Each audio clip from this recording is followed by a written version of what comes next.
How to appear offline on WhatsApp. Hello everyone, I am Bishaka and welcome to our channel. I will take you through the step-by-step process on how to appear offline on WhatsApp. Now, let's get right into the tutorial. WhatsApp users can reply to messages without being seen online.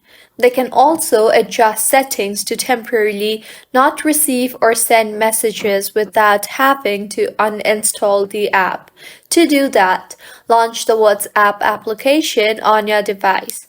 Once opened, go ahead and tap on the settings option on the bottom right of your screen. You will be led to the settings page of WhatsApp.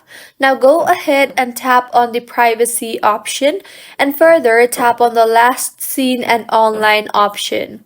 Now, select the nobody option in here and going forward, you will no longer be able to see the activity status of other people, but other people will also no longer be able to see your WhatsApp status and you will effectively appear offline.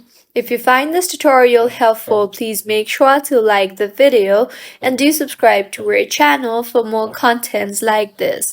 Thank you for staying with us until the end.